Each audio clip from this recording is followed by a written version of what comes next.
So over the weekend, Teofimo Lopez fought against Pedro Campa for his comeback fight at 140 pounds over in Vegas. You can watch the replay on ESPN Plus or watch the highlights here on YouTube.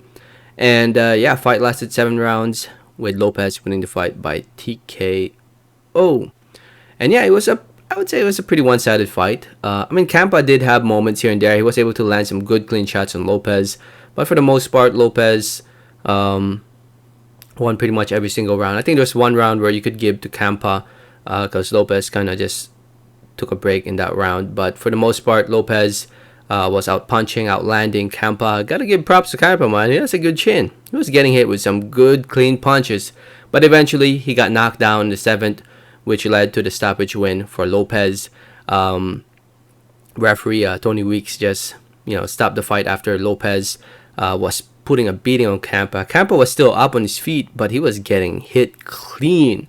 Eventually, he was gonna go down and just maybe get up again and just keep getting punched with unnecessary punishment at that point. Because I think there was still a good amount of time left in the round. Because I think the knockdown happened early into the round. But yeah, it was a good win. I thought it was a good win for Lopez.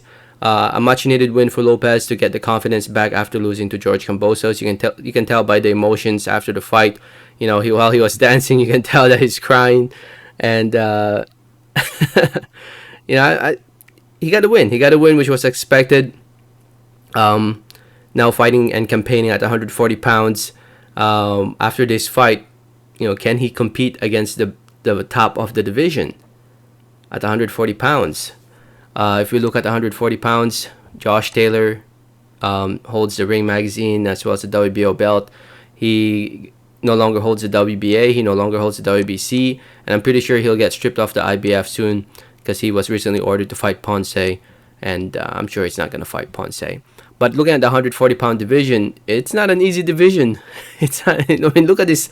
Look at these top 10 guys by the Ring magazine. Regis Prograis, Ramirez, Zepeda, Catterall, Matias, Barbosa Jr., Russell, Ergashev, Akhmedov, Martin. These are tough fights. These are tough fights.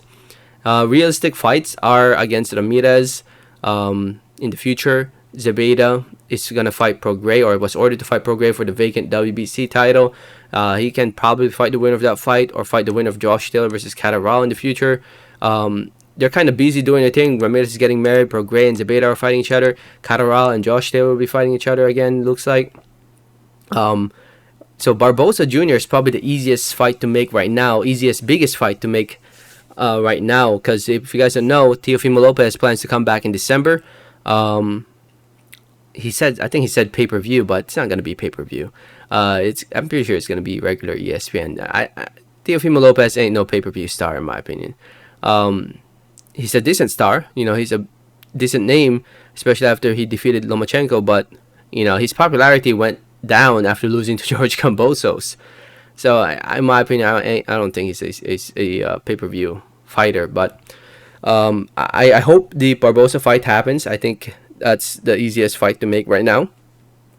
Barbosa was there. He was in the audience watching the fight live in person. Liam Paro was actually also there in person. Liam Paro was ranked number 1 by the WBO. But nobody even knows who Liam Paro is. Oh my goodness, man. Matchroom needs to do a better job promoting him. Yeah, it'll be interesting to see who he'll end up fighting this coming December. Chances are he'll probably fight another fighter that we know he'll beat. I don't think he'll fight any of these guys, but you never know. December is coming up pretty soon, so they gotta find an opponent. I think the Barbosa Jr. fight makes sense. So with this win, Teofimo Lopez improves to 17-1. 13 wins coming by way of knockout TKO. You can tell in the fight that he relies a lot on his reflexes. At the age of 25 years old, he's still young, still improving, still learning, and as long as he has those reflexes, I think he can compete against the top of the division. Pedro Campa, again, I thought he showed a lot of heart and determination and toughness, but in the end, Teo was a little bit too good for him. Way too good for him. Campa suffers his second loss by stoppage, and it's back to the drawing board for Campa. I'm sure he'll probably get another opportunity to fight a good name out there, and just try to get back some wins, and I'm sure he'll get another opportunity like this. So a good win for Teo, but it was kind of expected. I'd say I thought it was kind of expected. Anyway, let me know what you guys think. Let me know your thoughts in the comments. What did you guys think about the fight? Thanks for listening and watching, and like always, have a great day. All right, thanks.